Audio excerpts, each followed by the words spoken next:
Jakarta malam itu terbakar dalam kobaran amarah yang membara. Kantor polisi dilalap api, suara sirene menyayat kesunyian, dan ratusan preman bersatu dalam balas dendam yang mematikan. Di tengah kekacauan itu, aku berdiri dengan kamera di tangan, merekam setiap detik yang bisa jadi akan mengubah segalanya. Tapi siapa sebenarnya dalang di balik kerusuhan ini? Dan sampai kapan aku bisa bertahan sebelum kebenaran itu menelan hidupku? Jakarta selalu bising. Suaranya bukan hanya berasal dari klakson mobil yang saling sahut di jalanan, tapi juga dari kegaduhan yang tak pernah benar-benar padam di dalam kepala manusia-manusianya. Kota ini seperti mesin tua yang dipaksa tetap menyala, bahkan saat oli terakhirnya telah habis entah sejak kapan. Namaku Wiku. Umurku baru 23 tahun, dan aku bekerja sebagai jurnalis lapangan untuk salah satu media daring yang masih mencoba bertahan hidup di tengah arus informasi yang kian sesak dan penuh manipulasi. Namanya Layar Fakta, dan kami lebih sering disebut media kere oleh wartawan-wartawan dari korporasi besar. Tapi di balik komputer bekas dan kopi sachet yang kami andalkan, kami masih punya satu hal yang tak bisa dibeli. Keberanian. Hari itu, hari Senin, saat matahari menyengat tanpa kompromi, dan udara Jakarta seperti oven raksasa, aku menerima penugasan untuk meliput masalah klasik, penggusuran di Pasar Senen. Aku sebenarnya sudah bosan. Tema seperti itu sudah diulang berkali-kali, dan nyaris tak ada yang berubah. Tapi karena ini tugas, aku tetap berangkat. Dengan motor tua yang lebih sering mogok daripada jalan, aku menembus kemacetan menuju lokasi. Sesampainya di sana, suasana sudah ramai. Bukan oleh para pedagang, tapi oleh aparat berseragam dan beberapa warga yang bersih tegang. Seorang ibu tua berteriak sambil memeluk tumpukan kardus, sedangkan beberapa petugas menegurnya dengan dingin. "Bu, ini sudah batas terakhir. Kalau ibu tetap di sini, kami akan bongkar paksa," kata seorang berseragam hijau dengan nada tak sabar. Aku mengeluarkan kamera saku, mulai merekam, lalu mendekat dengan hati-hati. Suara bising, debu, dan kemarahan bercampur di udara. Aku sudah biasa dengan suasana seperti ini, tapi tetap saja jantungku selalu berdetak lebih cepat tiap kali berada di tengah konflik. "Apa benar tidak ada ganti rugi untuk para pedagang, Pak?" Tanyaku pada salah satu petugas, mencoba menggali pernyataan resmi. Dia menoleh, lalu memicingkan mata melihat kartu pers yang kugantung di leher. "Media mana?" "Layar Fakta, Pak." "Media independen." Dia hanya mengangguk pelan, lalu menoleh ke arah lain. Tidak menjawab. Sudah biasa. Banyak dari mereka menganggap kami tak penting. Tapi aku tetap merekam. Karena kadang, yang tak diucapkan jauh lebih bising dari yang diteriakkan. Di tengah kekacauan kecil itu, tiba-tiba aku mendengar suara lain, bukan teriakan warga, bukan aba-aba aparat, tapi suara besi dipukul. Suara yang berbeda. Aku memutar badan, dan dari gang sempit di samping pasar, muncul sekelompok pria berbadan besar, bertato, mengenakan jaket kulit dan kaos tanpa lengan. Mereka membawa pentungan. Beberapa bahkan tampak menyembunyikan sesuatu di balik pinggangnya. Entah kenapa, suasana seketika berubah. Seorang dari mereka, yang rambutnya dicat pirang dan punya luka besar di pipi, langsung melompat ke atas meja dagangan yang kosong. Dengan suara lantang, ia berteriak, "Kami datang bukan untuk kalian, warga, tapi untuk mereka yang berani main belakang." Beberapa aparat mulai siaga, tangan bergerak ke arah senjata mereka. Suasana berubah menjadi bom waktu. Aku gemetar, bukan karena takut, tapi karena tahu ini adalah saat di mana jurnalis seperti aku harus tetap berdiri, merekam, dan menjadi saksi. Mereka tidak menyerang warga, tapi juga tidak mundur. Mereka seperti menyampaikan pesan bahwa mereka bisa hadir kapan saja, di mana saja, tanpa bisa dihentikan. Aku terus merekam. Suara nafasku sendiri terdengar dalam mikrofon kecil di atas kamera. Aku tak bisa berhenti berpikir, siapa mereka? Kenapa mereka di sini? Dan kenapa mereka tidak takut? Setelah beberapa menit yang terasa seperti seabad, mereka pergi begitu saja. Tapi dampaknya tertinggal. Polisi dan aparat mulai panik, warga mulai saling bisik, dan aku Aku tahu, ini bukan peristiwa biasa. Di malam hari, saat aku kembali ke kos kecilku di daerah Matraman, aku menonton ulang rekaman itu. Di detik ke-23, aku melihat sesuatu yang membuat darahku merinding. Salah satu dari mereka, yang berdiri paling belakang, mengenakan topi hitam dan masker, melihat langsung ke arah kameraku. Matanya hanya terlihat sekejap, tampak familiar. Terlalu familiar. Aku menekan pause, lalu zoom berkali-kali. Itu matanya Bayu. Bayu, sahabatku sejak SMA, yang menghilang tanpa jejak saat kami lulus. Dulu, kami punya cita-cita jadi wartawan. Bareng, kami suka menulis cerita detektif, merekam suara malam di gang-gang kecil kota. Tapi setelah tragedi keluarganya, ayahnya ditangkap karena kasus korupsi yang aneh. Lalu ibunya jatuh sakit. Bayu menghilang. Kami semua mengira ia pindah kota. Atau lebih buruk, mati. Tapi kini, matanya muncul di layar kecilku. Dan dia berdiri di antara para preman itu. Aku tidak bisa tidur malam itu. Rekaman itu terus kuputar berulang-ulang, seolah mencari jawaban. Tapi justru semakin kupandangi, semakin banyak pertanyaan yang muncul. Apa yang sebenarnya terjadi? Dan kenapa Bayu ada di sana? Esoknya, aku melapor ke redaksi. Tapi seperti biasa, berita tentang kekacauan pasar dikemas rapi, disiarkan dengan sudut pandang yang sopan dan tidak mengganggu pihak manapun. Aku kesal, tapi tidak bisa berbuat banyak. Malam itu, saat aku sedang menulis draft artikel pribadi di laptop, sebuah pesan masuk. Pengirimnya anonim. Isinya singkat. Kalau kau mau tahu siapa yang sebenarnya bermain, datang ke Jalan Tambora nomor 27. Jangan bawa siapapun. Jangan pakai identitas. Aku menatap layar. Kata-kata itu seperti suara lonceng, mengerikan, tapi juga memanggil. Ada sesuatu yang lebih besar dari sekadar kerusuhan pasar. Dan aku, entah karena idealisme atau kebodohan, tidak bisa mundur. Malam itu, udara terasa berat dan sesak. Hujan rintik yang sempat turun siang tadi berubah menjadi gerimis tipis, tapi bau asap yang membakar menyengat di hidungku. Aku berdiri di ujung gang kecil, tepat di depan alamat yang aku terima lewat pesan anonim, Jalan Tambora nomor 27. Semua tampak gelap, hampir tak ada cahaya selain lampu temaram dari sebuah toko kelontong yang sudah tutup. Jantungku berdetak lebih cepat dari biasanya. Entah kenapa, perasaan takut dan penasaran saling berlomba. Aku menekan tombol rekam di kamera kecilku, lalu melangkah masuk. Di dalam gang, bayangan-bayangan samar bergerak. Suara bisik dan langkah kaki terdengar nyaris tertelan oleh rintik hujan. Tiba-tiba, sebuah tangan kuat menarik lenganku, membuatku terhenti dan hampir terjatuh. Wiku, ini kamu. Suara serak, tapi penuh kelegaan membuat dadaku sesak. Aku menoleh dan melihat sosok Bayu, sahabatku yang hilang bertahun-tahun. Dia mengenakan jaket lusuh, wajahnya yang dulu cerah kini dipenuhi luka dan garis-garis kelelahan.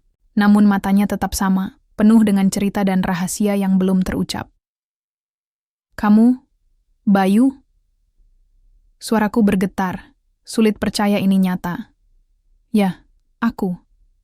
Tapi kita nggak punya banyak waktu. Jawabnya cepat sambil menarikku lebih dalam ke gang, menjauh dari jalan utama. Kami duduk di sudut gelap, dekat tumpukan kayu dan kaleng bekas. Bayu mulai berbicara tanpa basa-basi. Kamu lihat sendiri, kan? Aku nggak lagi hidup seperti dulu. Dunia kita sudah berubah, Wiku. Ada yang lebih besar dari sekadar geng preman. Ini tentang bertahan hidup, tentang keluarga, tentang pengkhianatan. Aku menatapnya, bingung sekaligus prihatin. Tapi kenapa kamu ada di situ, di antara mereka? Mereka bukan orang baik, Bayu. Dia menghela napas panjang. Mereka bukan musuhku. Aku terpaksa, Wiku. Setelah ayahku ditangkap, ibu sakit dan keluarga terancam, aku nggak punya pilihan lain. Mereka yang memberiku perlindungan dan tugas. Aku benci semua ini, tapi aku nggak bisa mundur sekarang. Aku mengangguk pelan, mencoba mencerna semua kata itu. Bayu bukan lagi bocah yang dulu kupanggil partner in crime. saat kami menulis cerita detektif di SMA. Dia berubah menjadi sosok yang terjebak dalam lingkaran gelap yang sulit dilepaskan. Tiba-tiba, suara gaduh terdengar dari ujung gang. Kami berdua berdiri cepat. Dari kejauhan terlihat asap tebal mengepul ke langit malam. Suara sirene meraung, namun bukan dari kejauhan, melainkan dari titik yang semakin dekat ke arah kami. Ada kerusuhan, Wiku. Kali ini bukan hanya di pasar. Mereka menyerang 2 kantor polisi, bisik Bayu, matanya menyipit. Ini bukan cuman balas dendam biasa. Ini peringatan. Aku merogoh kamera, berusaha merekam apa saja yang bisa kulihat. Langkah kaki aparat terdengar semakin keras, dan bau tembakau membakar menusuk lebih pekat. Kami berlari menuju sumber keributan. Sesampainya, di depan kantor polisi pertama, api sudah menjilat dinding-dinding tua dengan ganas. Beberapa preman bersenjata pentungan dan molotov berlari masuk dan keluar dari gedung. Polisi yang bertahan hanya bisa berusaha menghalau dengan senjata, tapi jumlah mereka jauh kalah. Rekam, Wiku, ini berita besar. Suara Bayu hampir berteriak, tapi kami tahu kalau di tempat seperti ini, suara keras bisa jadi undangan maut. Aku menyesuaikan fokus kamera, mencoba menangkap wajah-wajah yang beraksi. Aku melihat seseorang yang kukenal, seorang petugas polisi yang dulu pernah membantu laporanku, terjatuh terluka, namun berusaha bangkit kembali. Seorang preman membanting kursi besi ke arahnya. Aku menahan napas, tapi tak bisa berpaling. Jakarta selalu bising.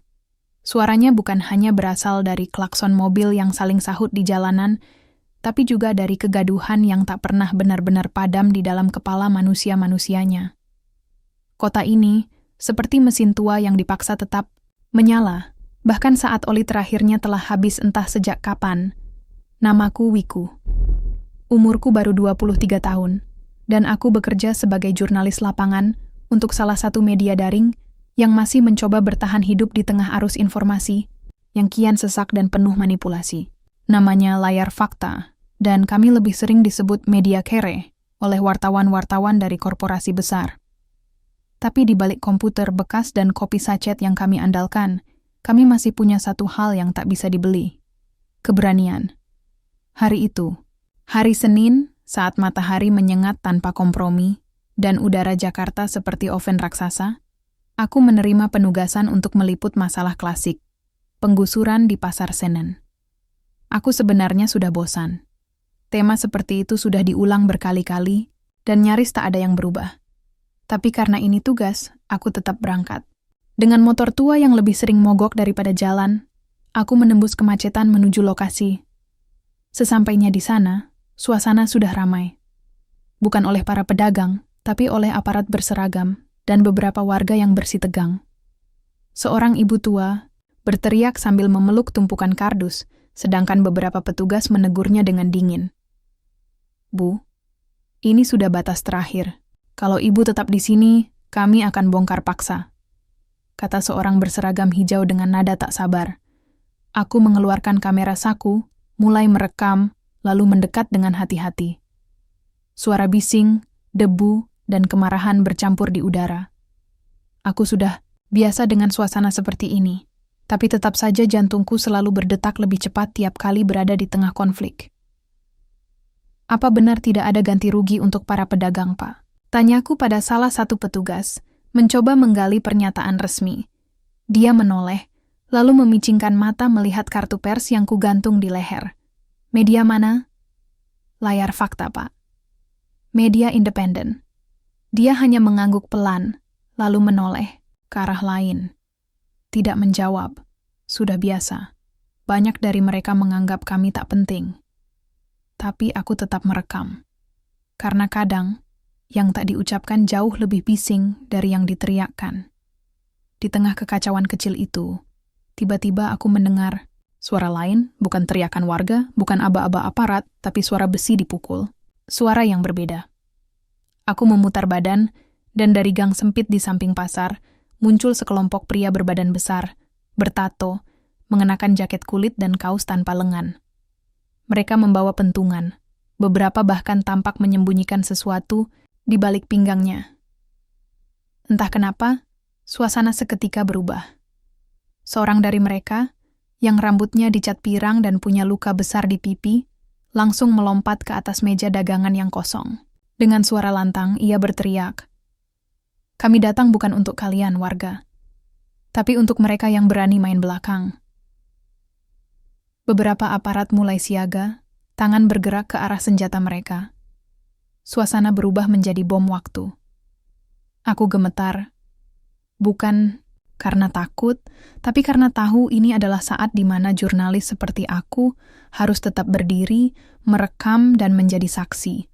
Mereka tidak menyerang warga, tapi juga tidak mundur.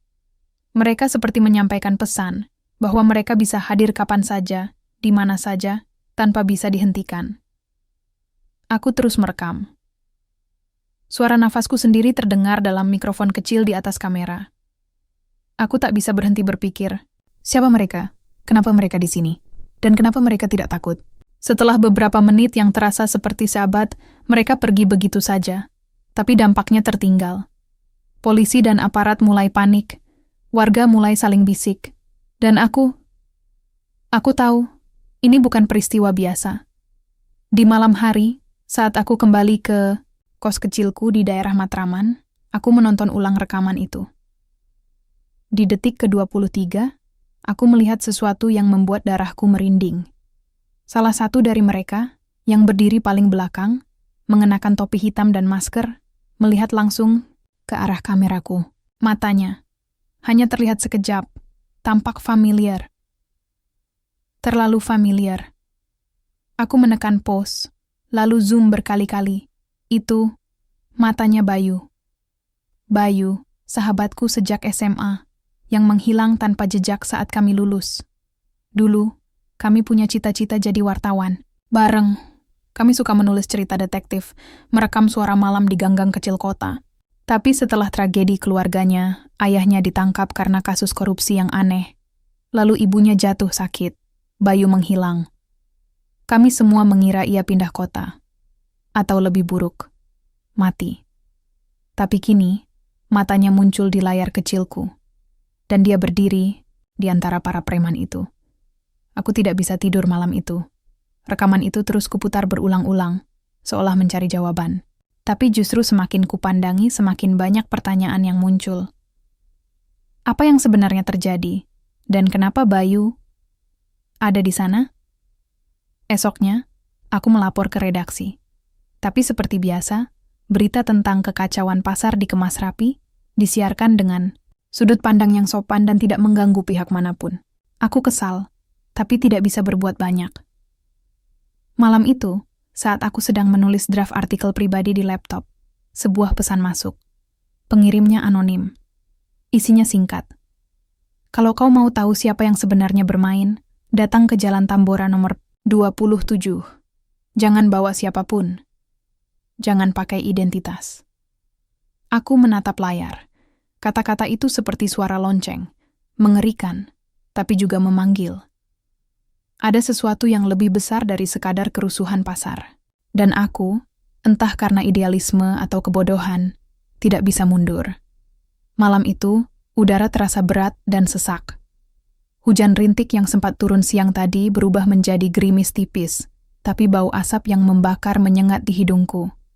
Aku berdiri di ujung gang kecil, tepat di depan alamat yang aku terima lewat pesan anonim, Jalan Tambora nomor 27. Semua tampak gelap, hampir tak ada cahaya selain lampu temaram dari sebuah toko kelontong yang sudah tutup. Jantungku berdetak lebih cepat dari biasanya. Entah kenapa, perasaan takut dan penasaran saling berlomba. Aku menekan tombol rekam di kamera kecilku, lalu melangkah masuk. Di dalam gang, bayangan-bayangan samar bergerak. Suara bisik dan langkah kaki terdengar nyaris tertelan oleh rintik hujan. Tiba-tiba, sebuah tangan kuat menarik lenganku, membuatku terhenti dan hampir terjatuh. "Wiku, ini kamu." Suara serak, tapi penuh kelegaan membuat dadaku sesak. Aku menoleh dan melihat sosok Bayu, sahabatku yang hilang bertahun-tahun. Dia mengenakan jaket lusuh, wajahnya yang dulu cerah kini dipenuhi luka dan garis-garis kelelahan. Namun matanya tetap sama, penuh dengan cerita dan rahasia yang belum terucap. "Kamu, Bayu?" Suaraku bergetar, sulit percaya ini nyata. Ya, aku. Tapi kita nggak punya banyak waktu. Jawabnya cepat sambil menarikku lebih dalam ke gang, menjauh dari jalan utama. Kami duduk di sudut gelap, dekat tumpukan kayu dan kaleng bekas. Bayu mulai berbicara tanpa basa-basi. Kamu lihat sendiri, kan? Aku nggak lagi hidup seperti dulu. Dunia kita sudah berubah, Wiku. Ada yang lebih besar dari sekadar geng preman. Ini tentang bertahan hidup, tentang keluarga, tentang pengkhianatan. Aku menatapnya, bingung sekaligus prihatin. Tapi kenapa kamu ada di situ, di antara mereka? Mereka bukan orang baik, Bayu. Dia menghela napas panjang. Mereka bukan musuhku. Aku terpaksa, Wiku. Setelah ayahku ditangkap, ibu sakit dan keluarga terancam, aku nggak punya pilihan lain. Mereka yang memberiku perlindungan dan tugas. Aku benci semua ini, tapi aku nggak bisa mundur sekarang. Aku mengangguk pelan, mencoba mencerna semua kata itu. Bayu bukan lagi bocah yang dulu kupanggil partner in crime saat kami menulis cerita detektif di SMA. Dia berubah menjadi sosok yang terjebak dalam lingkaran gelap yang sulit dilepaskan. Tiba-tiba, suara gaduh terdengar dari ujung gang. Kami berdua berdiri cepat. Dari kejauhan terlihat asap tebal mengepul ke langit malam. Suara sirene meraung, namun bukan dari kejauhan, melainkan dari titik yang semakin dekat ke arah kami. Ada kerusuhan, Wiku. Kali ini bukan hanya di pasar. Mereka menyerang 2 kantor polisi, bisik Bayu, matanya menyipit. Ini bukan cuman balas dendam biasa. Ini peringatan. Aku merogoh kamera, berusaha merekam apa saja yang bisa kulihat. Langkah kaki aparat terdengar semakin keras, dan bau tembakau membakar menusuk lebih pekat. Kami berlari menuju sumber keributan. Sesampainya, di depan kantor polisi pertama, api sudah menjilat dinding-dinding tua dengan ganas. Beberapa preman bersenjata pentungan dan molotov berlari masuk dan keluar dari gedung. Polisi yang bertahan hanya bisa berusaha menghalau dengan senjata, tapi jumlah mereka jauh kalah. Rekam, Wiku, ini berita besar. Suara Bayu hampir berteriak, tapi kami tahu kalau di tempat seperti ini, suara keras bisa jadi undangan maut. Aku menyesuaikan fokus kamera, mencoba menangkap wajah-wajah yang beraksi. Aku melihat seseorang yang kukenal, seorang petugas polisi yang dulu pernah membantu laporanku, terjatuh terluka, namun berusaha bangkit kembali. Seorang preman membanting kursi besi ke arahnya. Aku menahan napas, tapi tak bisa berpaling. Di balik kekacauan itu, aku melihat sosok yang sepertinya pemimpin preman, yang wajahnya tertutup topeng hitam. Dia memberi isyarat tangan, dan beberapa preman melemparkan molotov ke arah gedung kedua, yang tak jauh dari sini. Api membesar, membakar, dengan cepat. Suara kaca pecah dan jeritan panik bersatu menjadi simfoni neraka. Polisi yang terluka mulai mundur. Warga yang panik berlari menghindar. Aku terus merekam. Walau jantungku sudah terasa seperti mau pecah, Bayu memegang lenganku. Kita harus keluar dari sini, Wiku. Kalau ketangkap, kita nggak bakal selamat. Namun aku menggenggam kamera lebih erat. Ini penting. Orang-orang harus tahu apa yang sebenarnya terjadi. Dia menatapku dalam-dalam. Aku tahu, sahabat. Tapi kau juga harus tahu, ini bukan hanya masalah preman dan polisi. Ada kekuatan yang lebih besar, yang sedang bermain. Kau belum siap untuk itu. Api terus membesar, membakar sebagian gedung yang menghitamkan langit malam. Asapnya mengepul, membuat aku sesak dan hampir pingsan. Polisi mencoba menghalau dengan selang air, tapi sia-sia. Aku merekam sampai baterai kamera hampir habis. Saat aku dan Bayu berlari meninggalkan tempat itu, aku tahu aku telah masuk ke dalam pusaran badai yang jauh lebih besar dari yang pernah kubayangkan. Di malam yang penuh asap dan nyala api itu, aku berjanji pada diriku sendiri. Aku akan mengungkap kebenaran di balik semua kekacauan ini. Walau harus mempertaruhkan nyawaku. Setelah malam itu, Jakarta seperti berubah wajah. Asap sisa kebakaran masih menggantung berat di udara, menyesakkan dada dan menodai langit kota yang seharusnya bersih dari kegelapan. Namun, kegelapan ini bukan hanya soal asap atau api. Ini soal rahasia yang tersembunyi di balik bisu dan gelap. Rahasia yang berbisik dengan suara kecil di telingaku, memanggilku untuk menggali lebih dalam. Aku duduk di meja kerja yang kecil, di kantor redaksi Layar Fakta. Layar laptop menyala, memperlihatkan rekaman-rekaman yang kukumpulkan selama 2 hari terakhir. Sorot mataku mulai lelah, tapi pikiranku terus berputar seperti mesin yang tak mau berhenti.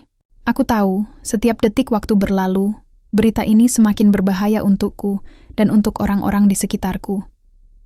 Aku mulai membuka lembaran-lembaran catatan yang kutulis selama di lapangan. Ada nama-nama yang muncul berulang kali, nama-nama preman yang aku temui malam itu, polisi yang terluka, bahkan beberapa warga yang jadi saksi bisu. Tapi ada satu nama yang terus membuat hatiku berdebar. Jenderal Haryono. Jenderal Haryono bukan sekadar nama biasa. Dia adalah pejabat tinggi yang dipercaya memimpin beberapa unit kepolisian di Jakarta. Tapi kabar yang kudengar di lapangan jauh berbeda dengan citra resminya. Ada desas-desus tentang jaringan korupsi yang melibatkan preman dan aparat. Aku tidak tahu seberapa besar benarnya, tapi aku bertekad untuk mencari tahu. Aku menghubungi beberapa sumber yang kupunya.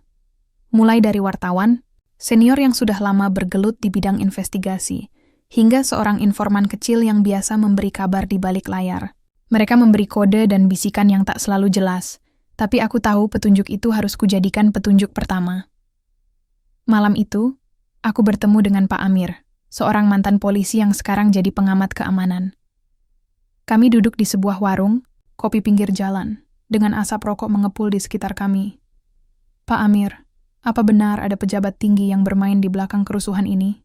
Tanyaku hati-hati. Dia menghela napas panjang, wajahnya kusut dan penuh kelelahan. Wiku, kalau benar seperti itu, berarti kita berhadapan dengan sistem yang sudah busuk sampai akar. Preman-preman itu bukan sekadar kriminal biasa. Mereka adalah kaki tangan dari orang-orang yang punya kekuasaan dan uang. Jenderal Haryono misalnya. Ada banyak bukti yang tak bisa dipublikasikan langsung. Tapi mereka yang berani bicara selalu diancam. Aku mendengarkan dengan seksama, menyimpan setiap kata dalam hatiku. Bagaimana aku bisa membuktikannya? Tanyaku pelan.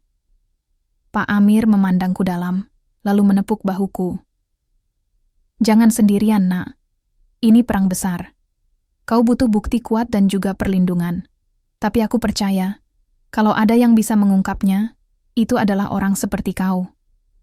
Perkataan itu membuatku semakin yakin. Tapi aku juga sadar, aku kini bukan lagi hanya seorang jurnalis biasa yang menulis berita ringan. Aku sudah masuk ke dalam pusaran berbahaya yang bisa menghancurkan siapa saja yang berani buka mulut.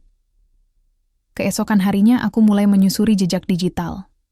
Aku menelusuri transaksi keuangan yang bisa kulacak dari laporan terbuka dan dokumen yang bocor. Aku mencari tanda-tanda uang yang mengalir dari sumber yang mencurigakan ke preman-preman yang kerap muncul di berita. Namun, semakin jauh aku menggali, semakin banyak pintu yang tertutup rapat. Server yang tidak bisa diakses, data yang hilang, dan ancaman tak langsung yang mulai kuterima melalui pesan singkat anonim. Suatu sore, saat aku hendak pulang, sebuah amplop coklat tergeletak di atas motor tua di depan kosanku. Di dalamnya ada sebuah USB dan catatan singkat. Rekamannya ada di sini. Tapi hati-hati, Wiku.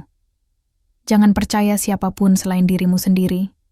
Tanganku gemetar saat mencolok USB itu ke laptop. Di dalamnya ada video berdurasi puluhan menit. Aku menonton dengan hati-hati. Dalam video itu, ada pertemuan rahasia antara beberapa pejabat tinggi, termasuk seseorang yang kutebak adalah Jenderal Haryono, dengan beberapa preman. Mereka berbicara tentang proyek keamanan yang akan dijalankan, tapi aku tahu itu cuma kode untuk operasi gelap yang mereka rencanakan. Aku melihat tangan mereka bertukar amplop tebal berisi uang, ekspresi wajah yang penuh tipu daya dan ketakutan.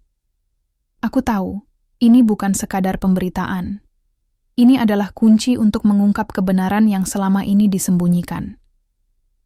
Tapi saat aku menutup laptop dan menatap keluar jendela, aku merasakan beban yang berat. Aku tahu, dengan rekaman ini, aku akan memasuki dunia yang penuh dengan bahaya. Bahaya yang tak hanya mengancam nyawaku, tapi juga orang-orang yang aku sayangi. Namun, Aku tidak bisa mundur sekarang. Aku harus terus maju, meski jalan di depan penuh dengan bayangan gelap dan duri yang siap melukai. Karena aku percaya, di balik setiap kegelapan, selalu ada secercah cahaya yang menunggu untuk ditemukan. Hari-hari setelah aku menemukan rekaman, rahasia itu menjadi minggu terberat dalam hidupku. Aku tahu, ini bukan lagi soal berita biasa yang bisa aku tulis, kirim, dan lupakan. Ini soal kebenaran yang akan mengubah segalanya, dan membahayakan semua yang aku cintai. Aku mulai menyusun strategi. Tidak mungkin aku bisa mengungkap semuanya secara terbuka tanpa persiapan matang. Aku butuh perlindungan, aku butuh sekutu, dan yang paling penting, aku butuh bukti tambahan, agar cerita ini tak sekadar jadi rumor yang mudah dipatahkan. Satu hal yang jelas, aku tidak bisa lagi percaya kepada siapapun di sekitar lingkungan kerjaku. Dunia jurnalistik memang penuh intrik, tapi sekarang aku sadar, ada lapisan yang jauh lebih gelap di baliknya. Aku menghubungi Bayu lewat nomor yang kupunya. Kami sepakat bertemu di sebuah kafe kecil di kawasan Kuningan, tempat yang jarang ramai dan relatif aman. Aku sampai lebih dulu, duduk di pojok ruangan dengan mata waspada, mengamati setiap orang yang masuk. Bayu datang dengan wajah yang lebih lelah dari terakhir kami bertemu. Namun ada sesuatu yang berbeda dalam langkahnya. Ada beban yang lebih berat di pundaknya. Aku mengangguk pelan menyapa, dan kami mulai berbicara dalam bisik. "Apa kau sudah lihat rekaman itu?" tanyanya. "Aku sudah. Ini lebih besar dari yang kukira, Bayu. Mereka bukan cuma preman. Ada pejabat tinggi yang mengatur semuanya. Ini korupsi dan kekerasan yang terorganisir," jawabku. Bayu mengangguk. Aku juga sudah dengar bisikan tentang itu. Tapi masalahnya, mereka punya jaringan yang kuat. Jika kau coba ungkap, kau akan jadi target. Bahkan aku, yang sudah lama terjebak di dunia itu, merasa ketakutan. Aku menatapnya serius. Tapi kalau kita diam, mereka akan terus menang. Apa kau mau terus hidup dalam ketakutan, Bayu? Atau kita cari cara bersama untuk mengakhirinya? Kami berdua tahu, ini bukan hanya soal keberanian, tapi juga kebijaksanaan. Aku mulai bertanya tentang sosok di balik jaringan preman itu. Bayu menyebut nama. Nama yang selama ini jarang terdengar, tapi memiliki pengaruh besar dalam dunia gelap Jakarta. Namanya Pak Eko. Dia bukan sekadar preman biasa. Dia broker kekuasaan yang menghubungkan para kriminal dan pejabat. Jika kau ingin mengungkap, kau harus mencari jejak dia, katanya. Aku mengangguk, menyimpan setiap kata itu dalam ingatan. Tapi aku juga tahu, mencari jejak Pak Eko bukan hal mudah. Dia seperti bayangan, muncul dan hilang tanpa jejak. Setelah pertemuan itu, aku mulai menyelidiki lebih dalam. Aku bertemu dengan beberapa informan yang berani bicara, walau mereka selalu meminta perlindungan dan anonim. Aku menemukan pola-pola transaksi keuangan mencurigakan, tempat-tempat pertemuan rahasia, dan pesan-pesan tersembunyi di media sosial yang selama ini terlewatkan. Namun, semakin dalam aku menggali, semakin banyak ancaman yang mulai datang.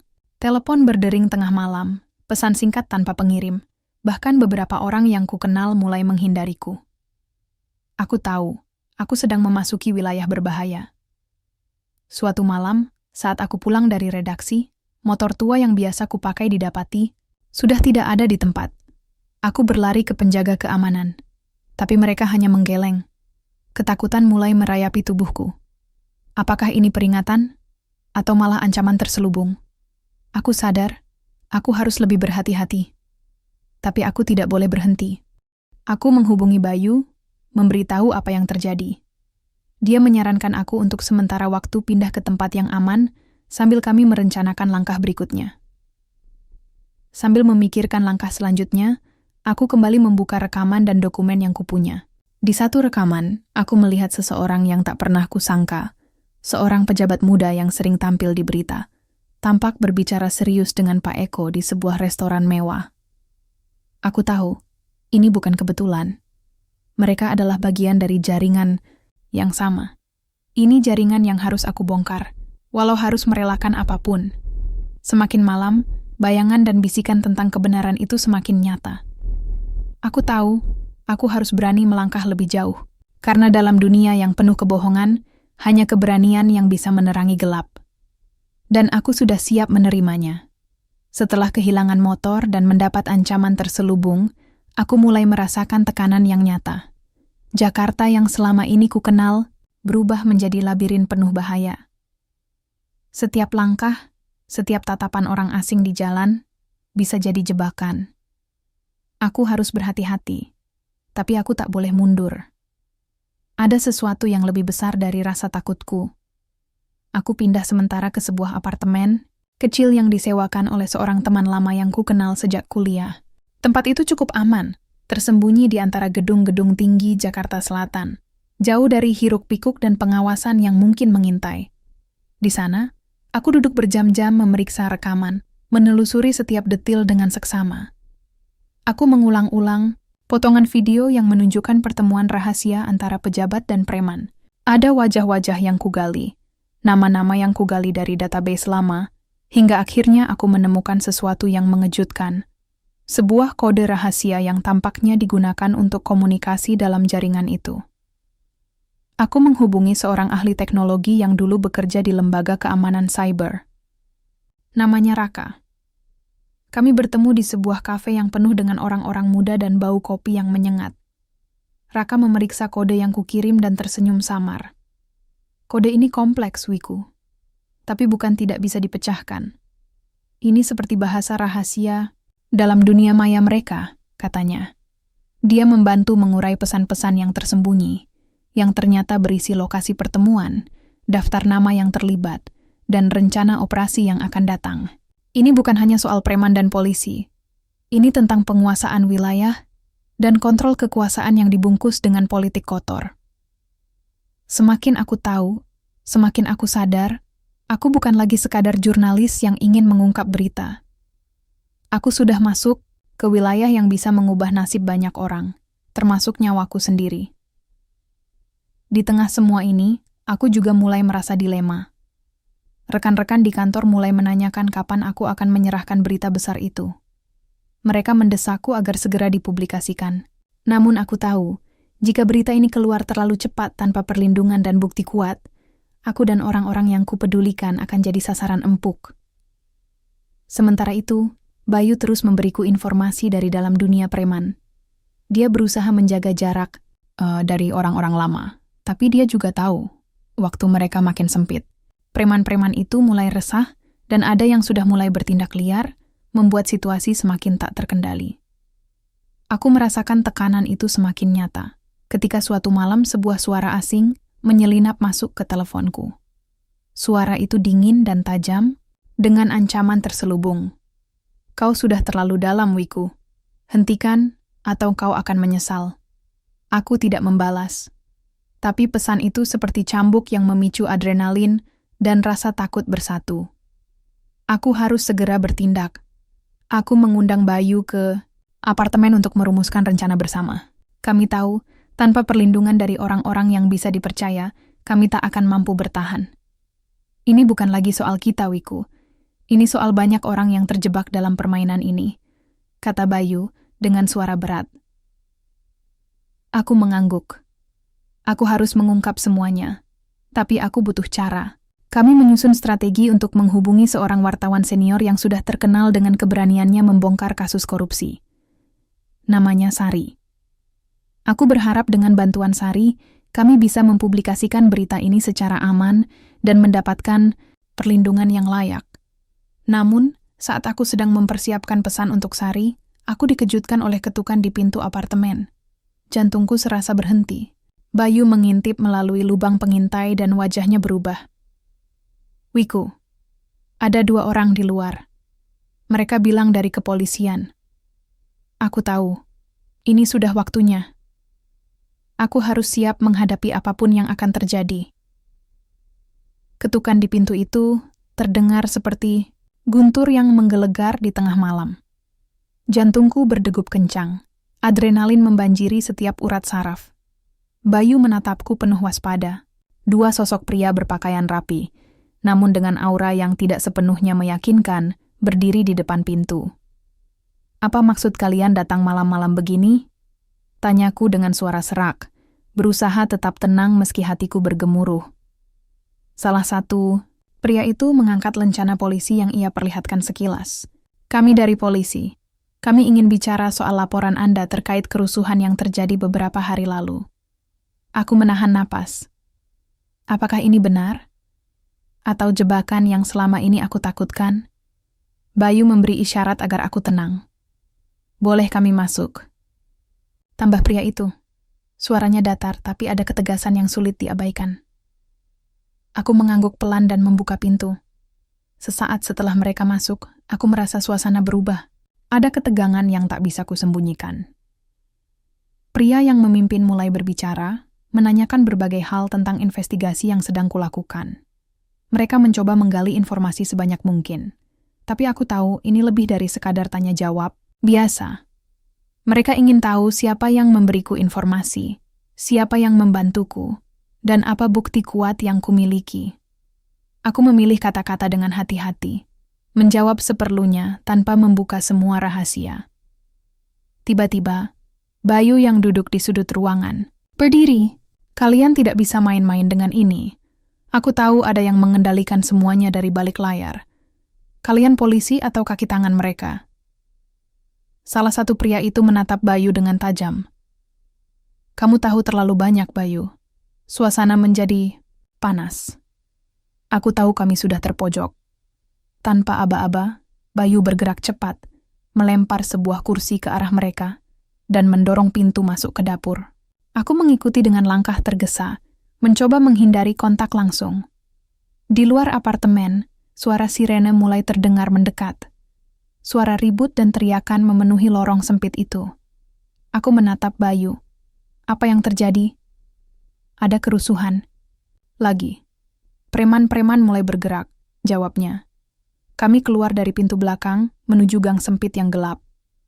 Aku segera mengaktifkan kamera di ponselku dan mulai merekam. Di kejauhan, terlihat api membumbung tinggi.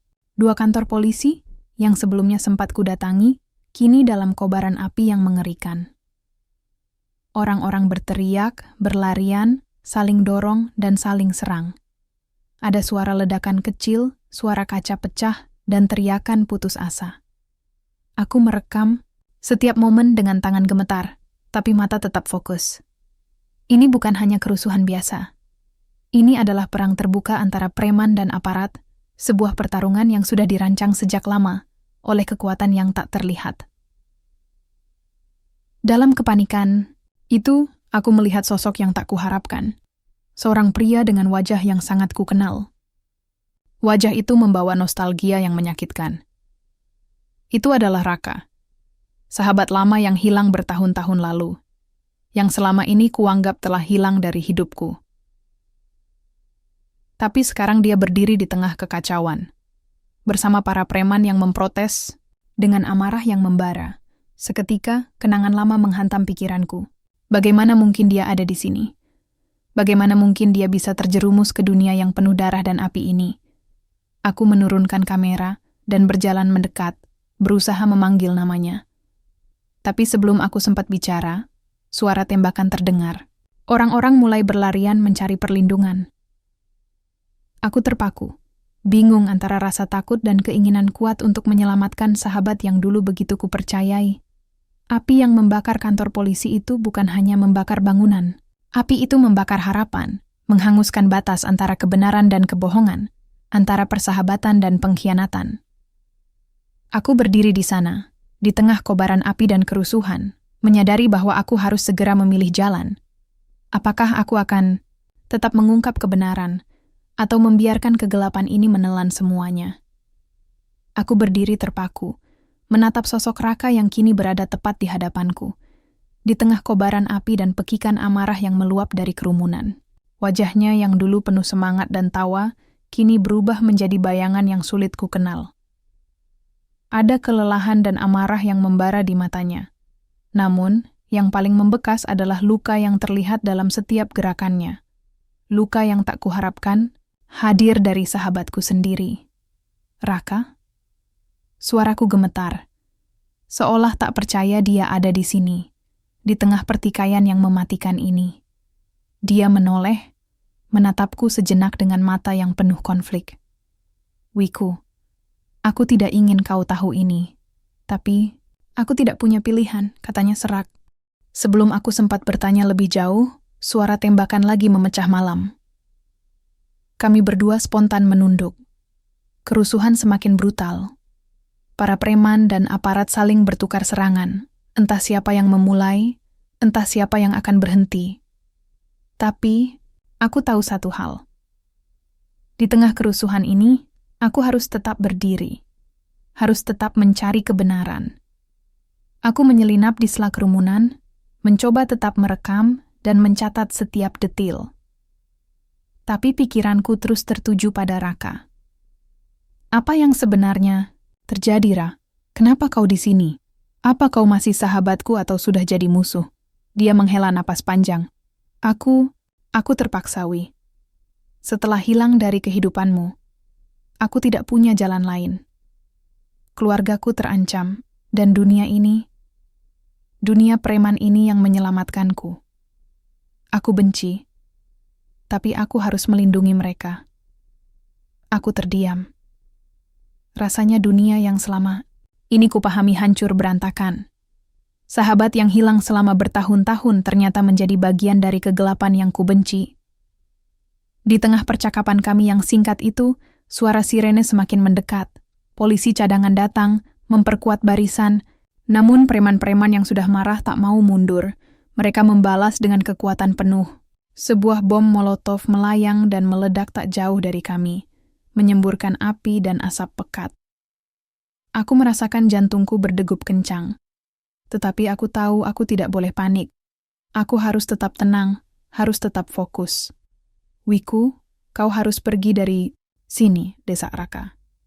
Ini bukan tempatmu. Tapi aku harus tahu kebenaran. Aku harus mengungkap semuanya. Jawabku keras, menatap mata sahabat yang kini berubah jadi bayangan kelam. Raka mengangguk pelan, seolah memahami tekadku. Aku akan membantumu, tapi kau harus percaya padaku. Ada kekuatan besar yang mengendalikan ini semua, dan mereka tidak segan membunuh siapapun yang menghalangi. Aku mengangguk, lalu kami berdua bergegas menyingkir ke sebuah gang kecil, jauh dari pusat kerusuhan. Di sana, Raka mulai bercerita lebih banyak. Tentang jaringan Pak Eko, tentang bagaimana pejabat-pejabat tinggi dan preman-preman itu saling bersekutu, menjadikan Jakarta ladang kekuasaan dan uang haram. Tapi yang paling mengejutkan, kata Raka dengan suara berat, adalah bahwa ada rencana besar yang akan dilaksanakan dalam beberapa hari ke depan. Mereka akan menguasai sebagian besar wilayah Jakarta dengan cara paksa. Aku merasakan darahku membeku. Apa rencananya? Apa aku harus menghentikannya? Raka mengangguk. Ya, dan aku tahu caranya. Tapi kita harus hati-hati. Mereka sudah mulai mencium ada yang berusaha menggulingkan mereka. Saat aku mengeluarkan USB yang berisi rekaman rahasia, Raka memeriksa dan mengangguk setuju. Ini bukti yang sangat kuat, tapi kau harus benar-benar aman. Jika ini sampai ke tangan yang salah, nyawamu taruhannya. Malam itu, kami merancang rencana bersama. Aku harus berhadapan dengan media dan mengungkap semuanya, tapi aku juga harus mendapat perlindungan penuh. Raka bersedia menjadi penghubung di dunia gelap yang selama ini kutakuti, memberiku akses untuk masuk lebih dalam ke jaringan yang mengendalikan kota. Namun, saat semuanya mulai terasa seperti harapan, sebuah suara berat terdengar dari belakang kami. Jangan berharap bisa kabur begitu saja. Kami berdua menoleh dan melihat beberapa pria berpakaian gelap berdiri, menghalangi jalan keluar. Mata mereka dingin, penuh ancaman. Aku tahu, ini adalah ujian terakhir. Dengan cepat, Raka menarikku ke dalam gang gelap, melewati pintu kecil yang selama ini dia gunakan sebagai pintu masuk rahasia. Kami masuk ke sebuah ruangan kecil yang remang-remang, dindingnya dipenuhi poster dan peta kota. Ini markas kecil yang selama ini menjadi pusat koordinasi mereka. Di dalam ruangan itu aku merasa campur aduk, takut, bingung, tapi juga ada secercah harapan. Aku tahu, Apapun yang terjadi, aku tidak bisa mundur sekarang. Waktu terus berjalan, dan aku semakin sadar bahwa aku bukan hanya berjuang untuk kebenaran, tapi juga untuk mempertahankan harga diri dan persahabatan yang sudah nyaris hilang. Dalam keheningan itu, aku memandangi rekaman di layar laptop. Aku tahu babak baru dari perjuangan ini baru saja dimulai.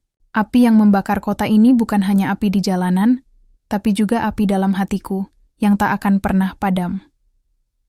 Malam itu terasa begitu dingin, tapi aku malah merasakan panas yang membakar dari dalam dada. Dalam ruangan kecil itu, bayangan-bayangan gelap menari di tembok, selaras dengan ketegangan yang membekap udara. Raka berdiri di sampingku, matanya tajam memindai peta dan daftar nama yang menumpuk di meja. Kita sudah terlalu jauh untuk mundur, katanya pelan. Suaranya berat namun penuh tekad. Sekarang yang penting adalah bagaimana kita menyusun strategi agar bisa mengungkap ini tanpa kehilangan nyawa. Aku mengangguk, mencoba menenangkan pikiranku yang berputar liar. Bukti-bukti yang kami punya bukan cuma bisa mengguncang dunia, preman, tapi juga pejabat tinggi yang selama ini berdiri di balik layar. Jika berita ini sampai tersebar, korupsi dan kekerasan yang merajalela selama ini akan terungkap. Tapi aku tahu, di balik itu semua, ada risiko besar yang mengancam. Bagaimana caranya kita bisa menyampaikan ini ke publik, tanpa dimusnahkan dulu? Tanyaku, suara sedikit gemetar. Raka menatapku dengan serius. Aku punya kontak di media, yang bisa dipercaya. Sari, dia wartawan senior yang kau rencanakan hubungi. Tapi ini bukan sekadar mengirim berita. Kita butuh perlindungan ekstra, dan jaminan kalau data ini aman sampai ke tangan mereka.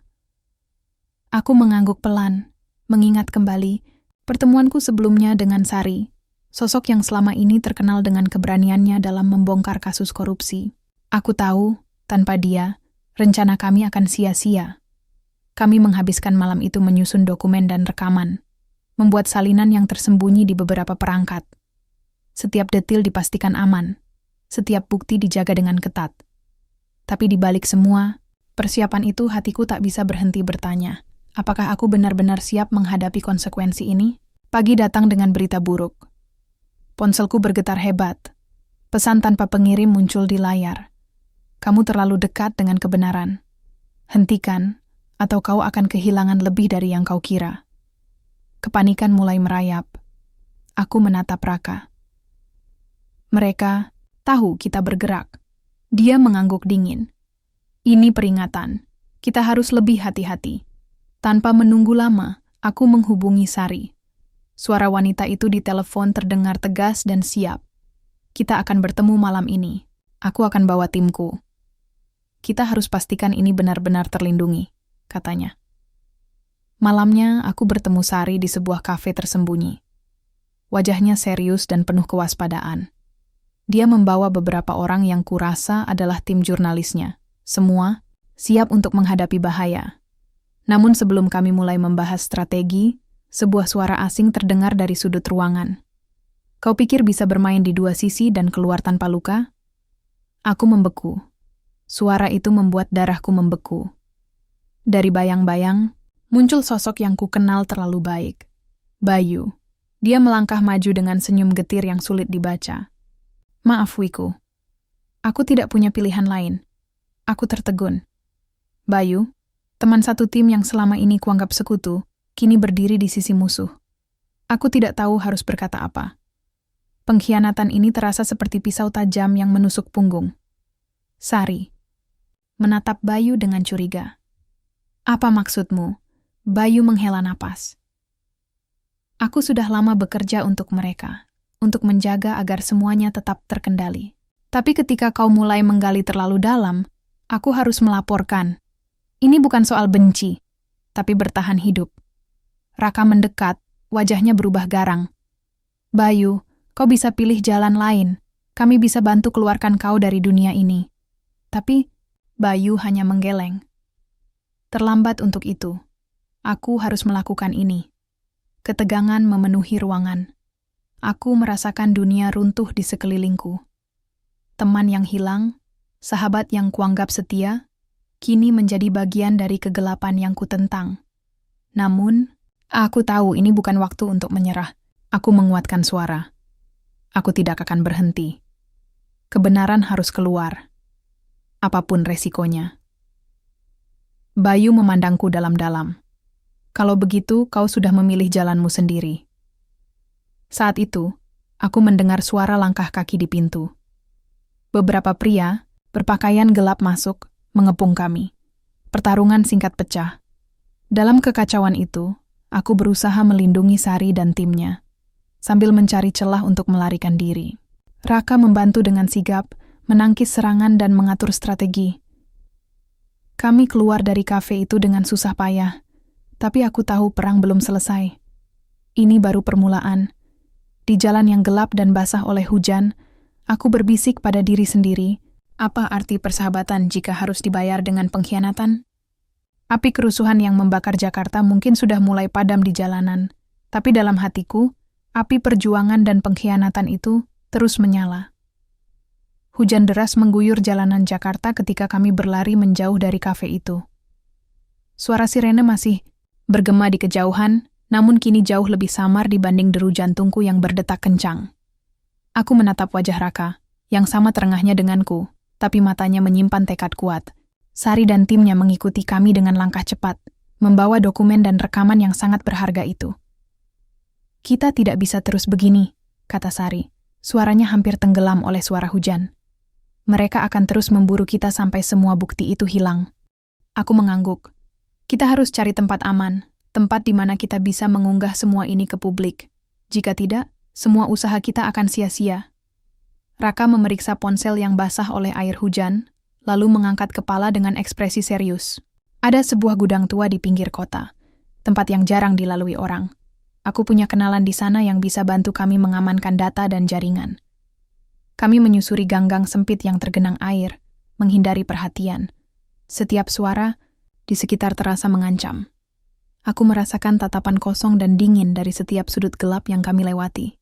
Dunia kami kini berubah menjadi medan pertempuran tanpa ampun, di mana kebenaran dan kebohongan bertarung sengit.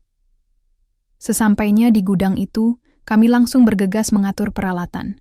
Komputer, kamera, dan perangkat penyimpanan data kami sambungkan ke jaringan yang aman. Aku mengunggah rekaman-rekaman yang selama ini kutangkap, mengirimkannya ke berbagai media terpercaya yang sudah disiapkan Sari. Namun, saat proses itu berlangsung, telepon genggamku bergetar lagi.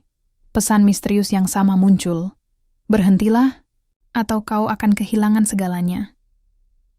Sakitnya kata-kata itu mengiris hati. Tapi kali ini, aku merasa ada sesuatu yang berbeda. Pesan ini bukan hanya ancaman kosong. Ini peringatan terakhir. Aku mengalihkan pandanganku ke Raka, berharap mendapatkan jawaban. Dia hanya mengangguk pelan, seakan mengatakan kami harus siap menghadapi apapun. Beberapa jam kemudian, data sudah tersimpan dengan aman di server rahasia. Aku merasa lega sejenak, namun ketenangan itu tak bertahan lama. Tiba-tiba, suara keras menggelegar di pintu gudang. Pintu itu dibanting, dan beberapa pria bersenjata masuk dengan wajah penuh dendam. Mereka bukan preman biasa. Mereka adalah pasukan bayaran, tentara dari pihak yang ingin menutupi semua kebenaran ini. Pertarungan sengit pun pecah. Aku merasakan adrenalin mengalir deras, tubuh bergerak otomatis untuk menghindar dan melindungi yang lain. Raka dan Sari bertarung, dengan gigih, mempertahankan setiap inci ruang yang kami punya. Dalam kekacauan itu, aku berhasil mengirimkan satu pesan terakhir ke Sari. Segera sebarkan sebelum kami terjebak. Sebuah ledakan kecil mengguncang gudang, membuat debu dan asap memenuhi ruangan. Aku tersandung dan terjatuh, tapi berhasil berdiri kembali dengan susah payah. Wajahku penuh luka dan debu, tapi mataku masih menyala penuh tekad. Saat situasi makin genting, Raka menarikku ke sebuah pintu rahasia yang selama ini tak pernah kulihat. Kami meloloskan diri melalui lorong gelap yang berliku-liku. Hati berdebar kencang karena suara langkah pasukan itu makin mendekat. Di ujung lorong, kami keluar ke sebuah jalan kecil yang sepi. Aku menoleh sekali lagi ke belakang, melihat api kecil yang mulai membakar sudut gudang, simbol kehancuran yang mungkin juga akan menelan segala usaha kami. Kami berlari tanpa henti, menyusuri jalanan yang mulai sepi, menyadari bahwa pertarungan ini bukan hanya soal siapa yang menang, tapi soal siapa yang bertahan dan tetap berjuang demi kebenaran. Dalam gelap malam, aku berjanji pada diri sendiri, tidak akan membiarkan pengorbanan ini sia-sia. Sahabatku, masa depanku, dan kota ini membutuhkan kebenaran. Dan aku adalah satu-satunya yang bisa mengungkapnya.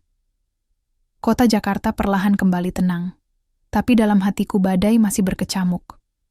Semua yang terjadi meninggalkan luka yang dalam, terutama saat aku tahu kebenaran tentang Raka, sahabat yang berubah menjadi musuh demi melindungi keluarganya. Aku berdiri di depan layar komputer, menatap rekaman yang sudah kuterbitkan. Dunia kini tahu siapa dalang di balik kekacauan ini. Tapi harga yang harus kubayar tidak ringan. Ancaman masih membayangi, dan aku harus memilih, mengutamakan keselamatan atau melanjutkan perjuangan. Raka menghubungiku untuk terakhir kali. "Wiku, aku berharap kau bisa memaafkan aku," katanya lirih. Hatiku pecah. Loyalitas pada persahabatan dan tanggung jawab sebagai jurnalis bertarung habis-habisan dalam diriku. Namun aku tahu, aku harus memilih. Dengan napas berat, aku mengangkat telepon. Kebenaran harus menang, Ra.